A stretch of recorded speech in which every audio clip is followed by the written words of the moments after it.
How's it going, everybody? So today I'm going to be presenting my essential list for Steam Deck accessories. These, I feel, make a better experience for the Steam Deck all around, and I think that they are things that will help for quality of life and things that can help for protection and are just generally good things to have for a Steam Deck owner. So let's just jump right into it. So the first thing I recommend, and it's pretty obvious, is get yourself an SD card. It's probably the cheapest way to expand the memory in your Steam Deck. Easiest for sure, you don't have to open it up or anything. It slots right in and you'll be able to store more games. When looking for an SD card, obviously I recommend looking for a good deal, but make sure that it's not too good to be true. There's a lot of kind of questionable listings, especially on Amazon for SD cards. Just make sure that it's a good one that you go with, because the better it is, you know, generally you get what you pay for is kind of the deal. So the better it is, the better performance, the more you're going to be able to read and write on it and all that stuff. So get yourself an SD card, if anything else.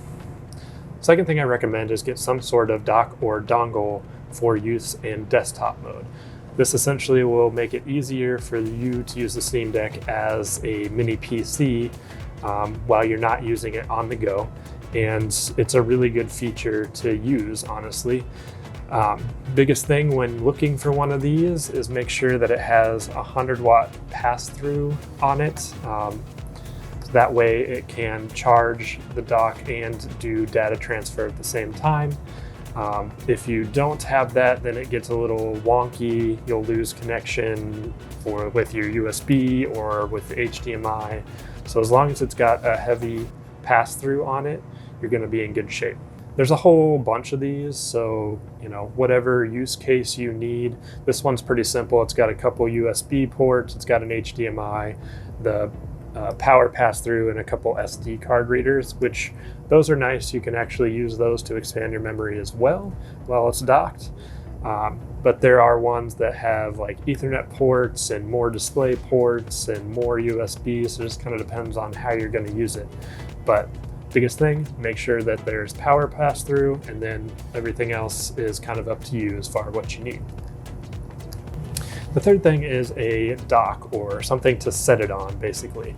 This one's pretty simple, it's not powered or anything, but it's just sets in and it keeps it secure so you don't have to worry about it falling over or slipping off the desk, and makes it easier to charge. Plus it looks nice in a setup if you've got it on your desk and got it charging or docked or whatever you're going to do with it.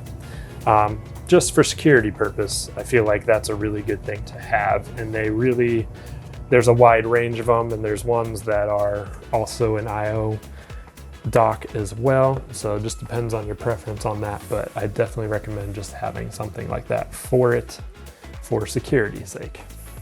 Fourth thing I recommend is some sort of screen protector.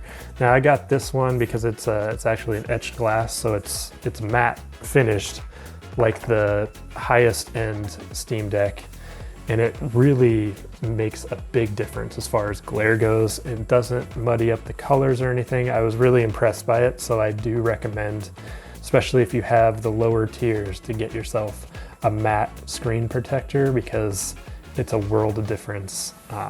I got it originally because, well, basically for filming purpose, but just kind of the experience in any sort of lighting, it's a lot better with the matte finish. Fifth thing is kind of a combo. So get yourself some sort of portable Bluetooth keyboard and mouse, and it's always handy to have a controller. Generally Bluetooth is the best, then you don't have to wire it. And it's pretty simple. There's a ton of controllers out there. There's a ton of different mouse and keyboard setups that you can get. That just makes it easier on the go, especially the keyboard and mouse if you want to play, you know, more computer-oriented games on the go. It's good to have those. I mean, obviously when you have it docked, you can use a normal keyboard and mouse, but having a Bluetooth one, super nice. And then same with the controller. This is an old Xbox One controller. It works perfectly fine. Definitely something that I recommend. My final accessory is something I suggest, especially if you're using some sort of dongle, is to get an extension. This is a USB 3.2 extension cable that does 10 gigabit per second data, which is important because if it's not that, it won't work with the dongle and it won't be able to pass through the power and do all the data transfer all at the same time. Again, this is only if you're using a dongle or if you need to extend like your power, although you don't need to go quite as heavy if you're just extending power. But that way, these generally, the cord is not long enough to reach the desk if you're charging it in an upright position, which generally you're gonna probably have if you're docking it. So yeah, get one of these if you need it. And that is basically it for my list of accessories. It's very minimal because I mean, it is a handheld, so you don't necessarily need a lot. There are definitely other things that you could consider, especially like a backup power brick, a protective case, any number of things that might be good for your use case. But yeah, let me know down in the comments below what accessories you find the most essential or what you recommend to new Steam Deck users. Thank you for watching, everybody. If you liked that video, hit that like button. If you really liked it, why not subscribe? And I will see you in the next video. Goodbye.